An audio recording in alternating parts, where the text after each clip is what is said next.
Final Fantasy, the first of the Final Fantasy franchise. And it is a remarkable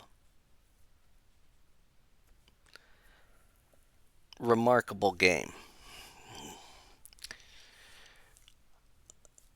I mean, it has to be to basically birth a whole franchise.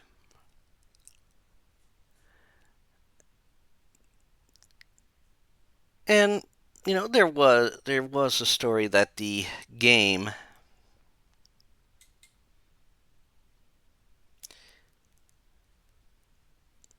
the initial title of the game, but it was named Final Fantasy because it was supposed to be the last game the company produced before it was going, because it was about to go under, but that obviously didn't happen.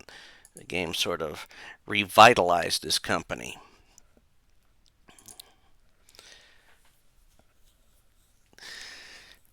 It is an epic. It was released in Japan in 1987 and then came to America about 3 years later. Because this was pre internet days, you know. And is the most, the birth of the genre. And when it was originally released, I mean, you were limited on what you could name your characters. I mean, that was a common thing with a lot of systems. You didn't have much room for a name. You could play one of 6 different classes that could be elevated to another class. In fact, you need to elevate them in order, I think, to progress. I don't think you can. I don't think it's optional,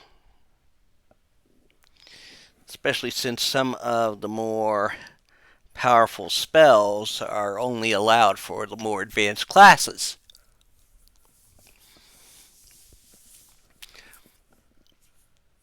And the story basically goes that you are 4, quote, warriors, each with a darkened crystal. You are the warriors of light. You must bring light back to the world crystals by defeating 4 fiends, and then defeating the force that controls that fiend, or those fiends.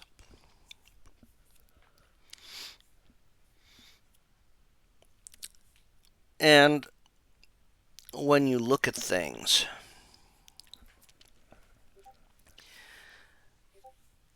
you definitely start to see that these fiends are sort of have representation in the major in some of the ancient belief systems. But how does our story tell? Well, first there's a prophecy stating that the warriors will appear to a kingdom at a time of their need to begin them on this journey to literally save the world from, all the dangers that are coming because these crystals lost their light. And as it is, you are in a small kingdom. I think the kingdom was called Cornea. Cornea. Yeah, no, it's Conaria. And it seems the princess of that kingdom was kidnapped by a knight that went rogue. The knight's name is Garland.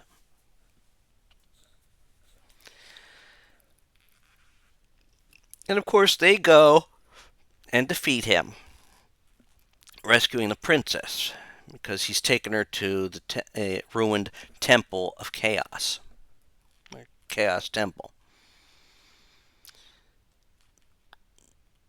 Of course, as they defeat him, he disappears. You may not think much of it, But you are then allowed to go on your quest to bring light back to these crystals. However, most of these crystals can only be reached by, well, two of them can only be reached by going by boat. And unfortunately, the other two, there's no ports to the north, so you can't necessarily, take the boat there either.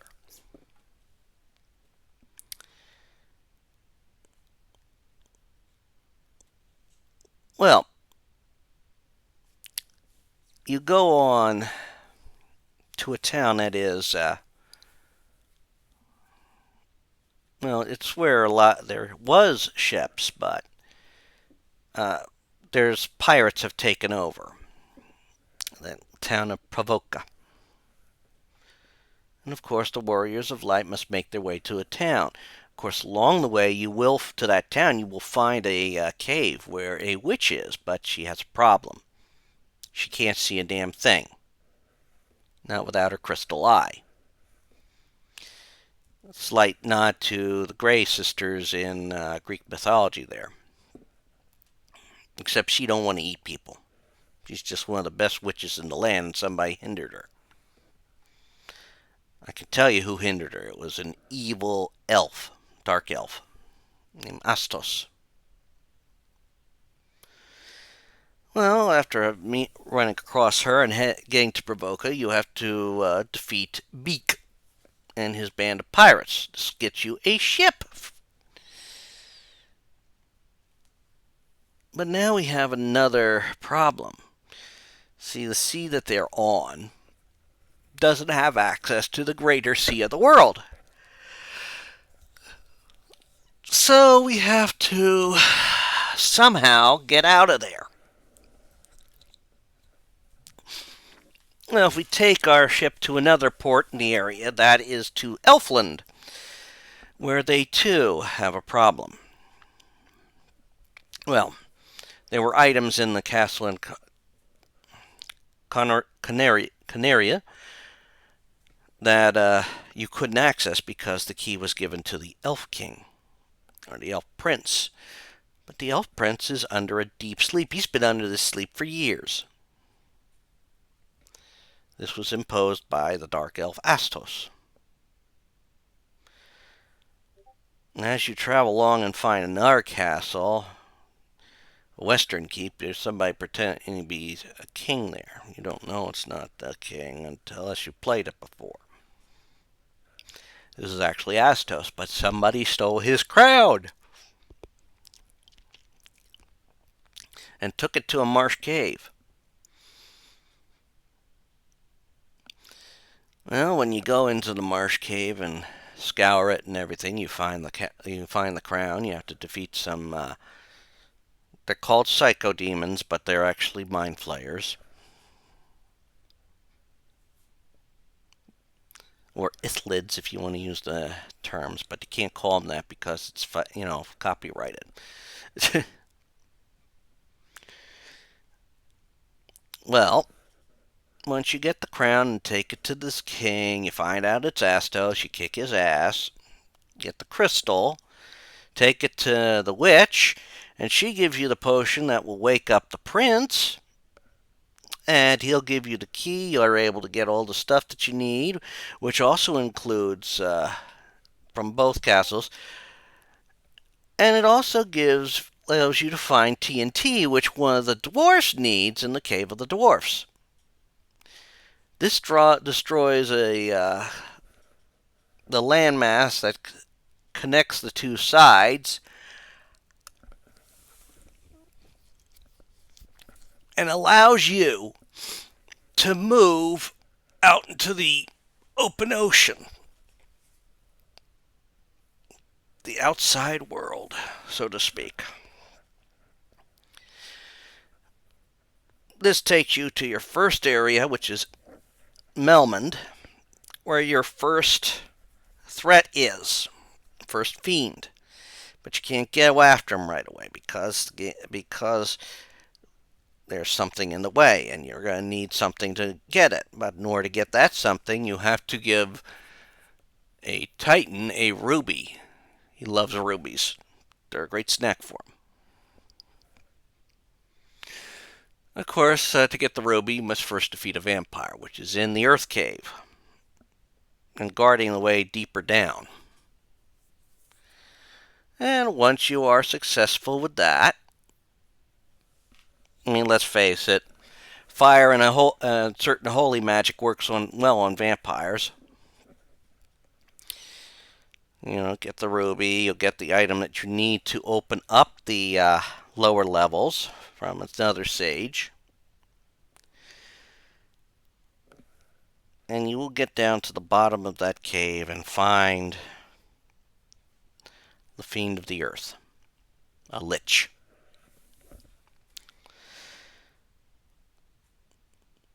Now, liches are often referenced in fantasy, although the term has been used for other creatures. It's an Old English term. It means corpse.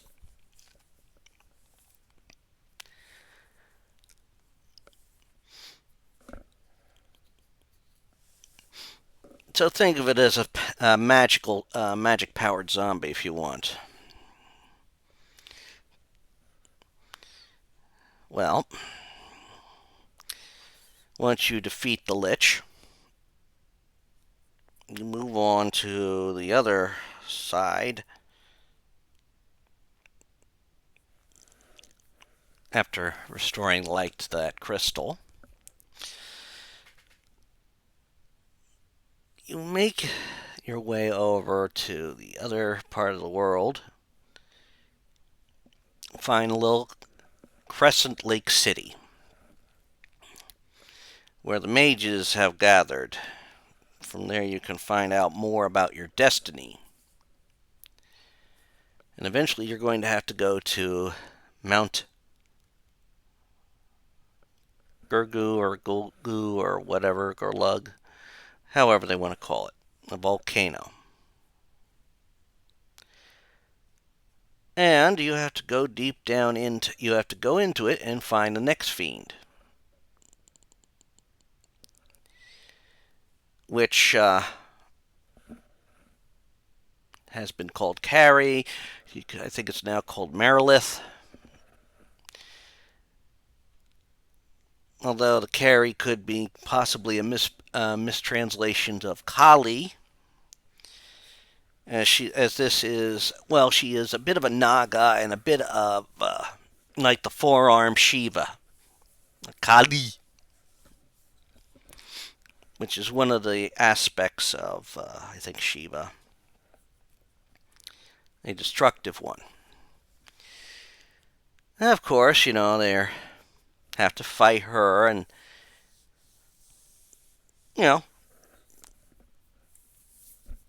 it's fire. You gotta use ice. You gotta heal yourself because you're gonna take damage walking on the lava.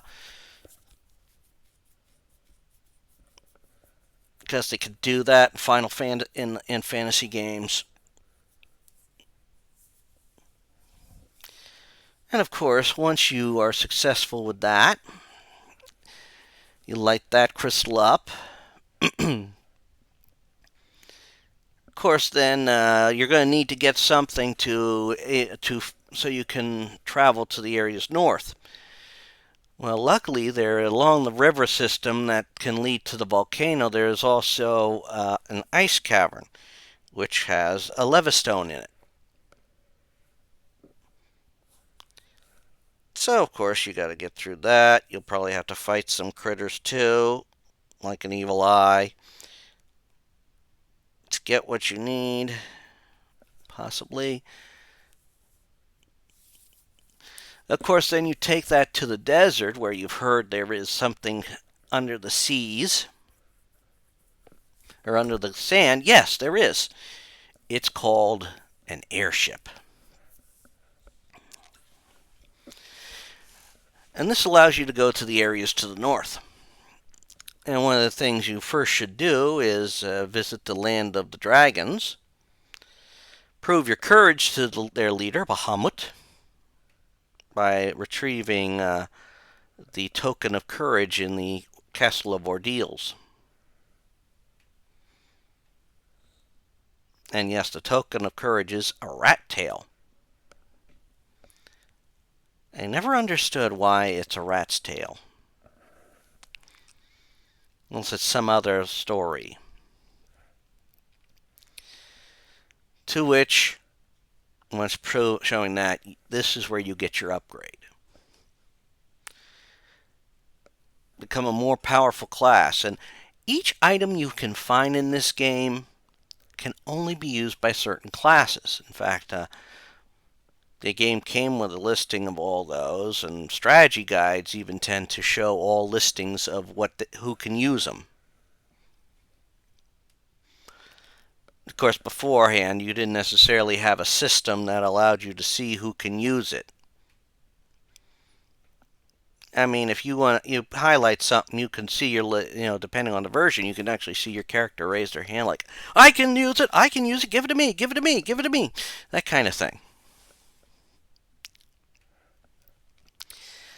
Now, once you do that, you have to go about finding a fairy that had been nicked from one town, and she can give you the item that will allow you to breathe underwater, so that you can go down to the sunken shrine. You see, in the sunken shrine is the third fiend, the Kraken, which obviously has a good deal of either Greek or Norse influence.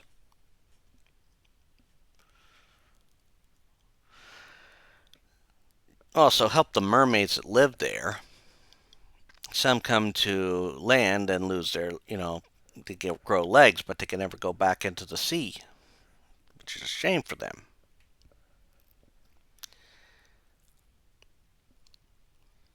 But of course, once you get down there and you are successful with that, they thank you. But also on this continent in this dungeon, this is one of the few dungeons you actually enter at the midpoint on. If you go up, you can find a very important item called the Rosetta Stone.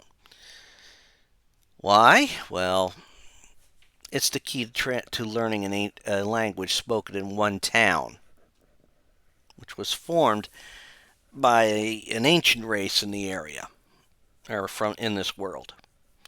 They're so ancient that they've even had robots, and one came down to the ground from the sky temple. In fact, you find that one in a cavern in a waterfall. You need to find him because he's your only way. Going to be your own. He has the only item that allow you to get up to the temple in the sky.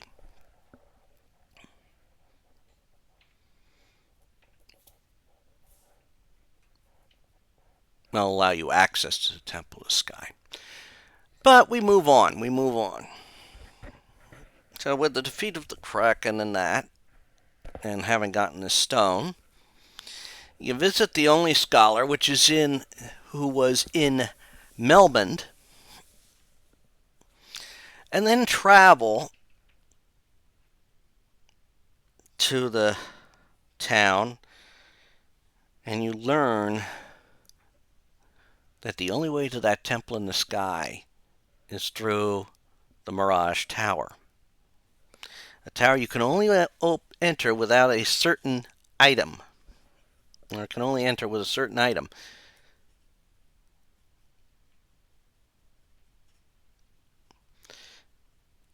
Which is why you had to go to the waterfall cave.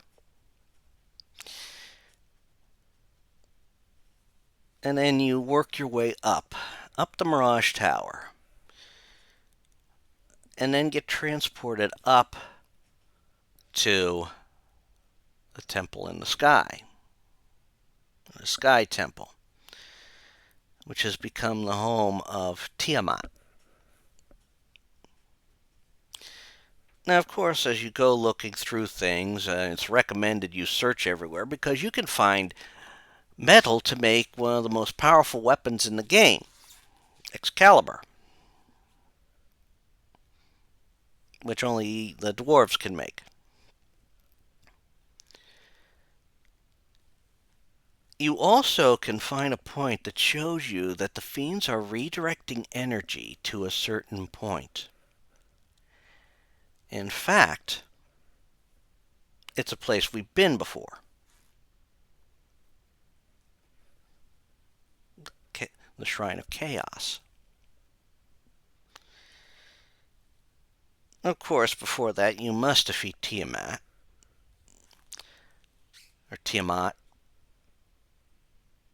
which could be tricky, especially if you run across, in the original game, when it was translated over, it was called Warmech. You always had, when you played the game, you had a 1 in 64 chance of encountering it when crossing that bridge. There's even an achievement for it, I think, in the newer releases. As this thing is resistant to pretty much all magic.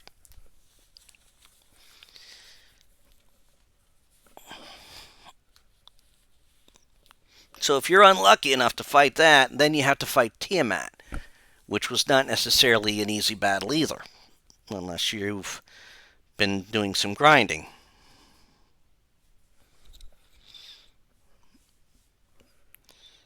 Of course, once you defeat that and light all the crystals, you now have to go to the source, which is the Chaos Shrine.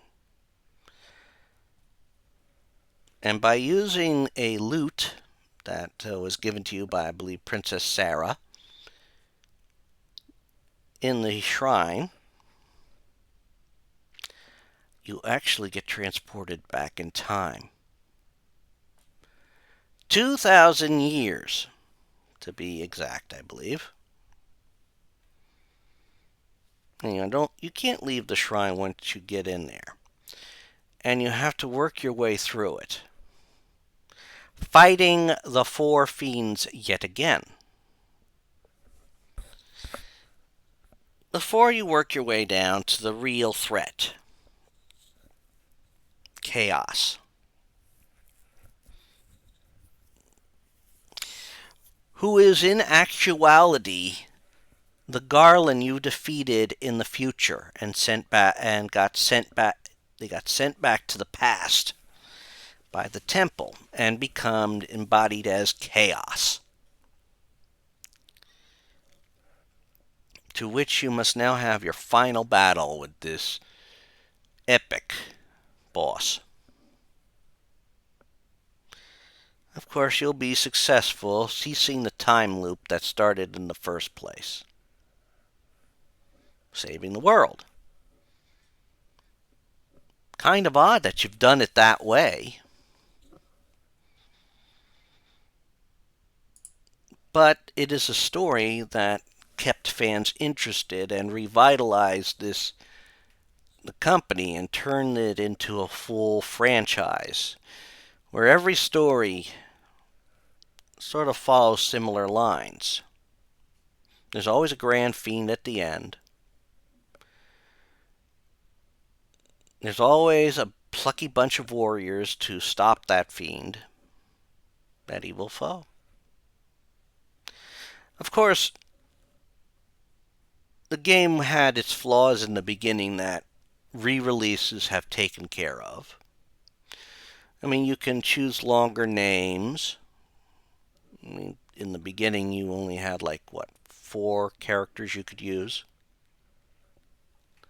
4 or 5. You had to go by what you were told outside of the book because, let's face it, they couldn't necessarily write out black wizard, white wizard, black mage, white mage, black belt, monk, that stuff. You could choose any 4 types. I don't think you were limited to only... you could choose. Each one had their benefits and drawbacks. Magic didn't work on a magic point system. It was basically how many times you could use a certain level spell. Of course, if you didn't advance your characters, you really were limited on what you could do. Because some of the real powerful spells you have to have, like a white wizard or a black wizard.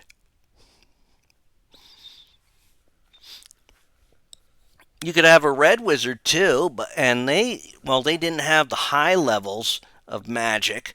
They could also use weapons like the fighter could use, the thief.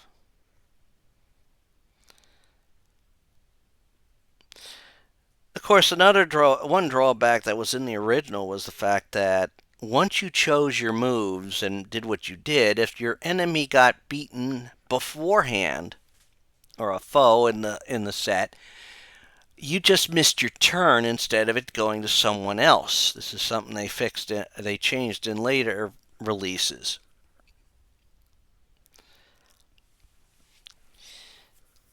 It was the first time I think a lot of people had seen such an open world development.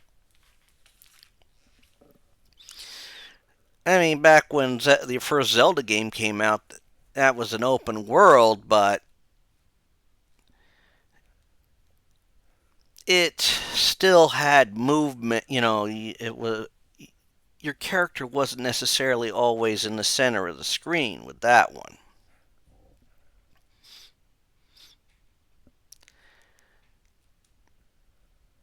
That's one thing Final Fantasy always tried to maintain. Keeping your character always sort of like in the center of the picture, unless, you had a limited area you could work in. The world sort of revolved around your character.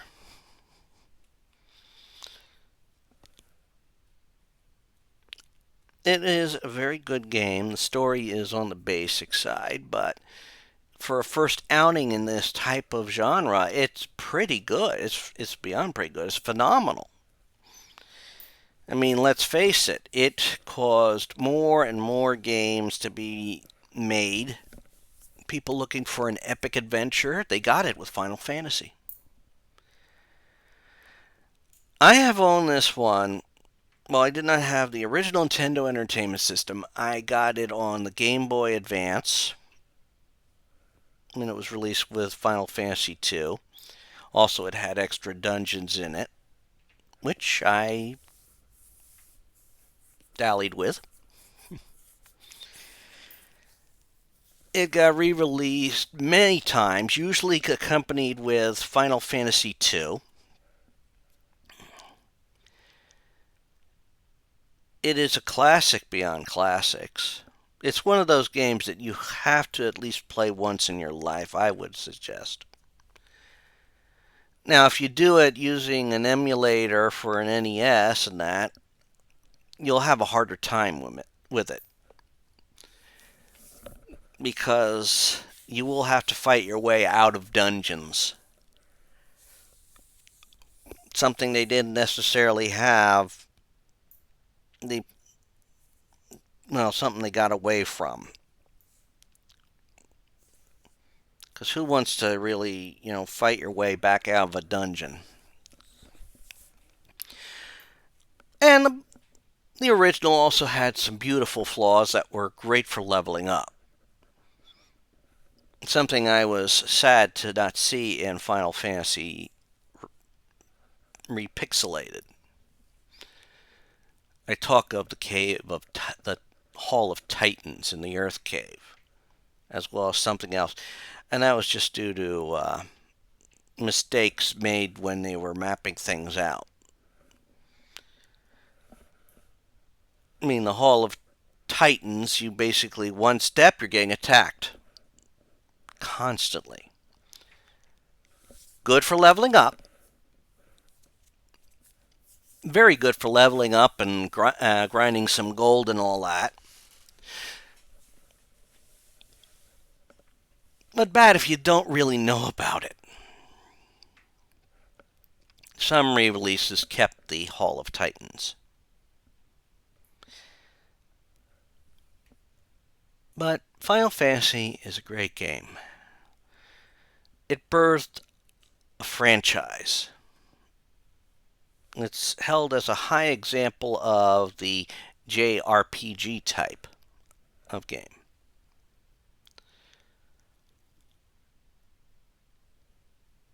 And that is all I'm going to say about Final Fantasy. I do recommend you get a copy. I do recommend you play it. All versions of it are beautiful. And that's all I'm going to say. Hope you enjoyed hearing me talk about Final Fantasy, and check out all the other videos that are up on the channel.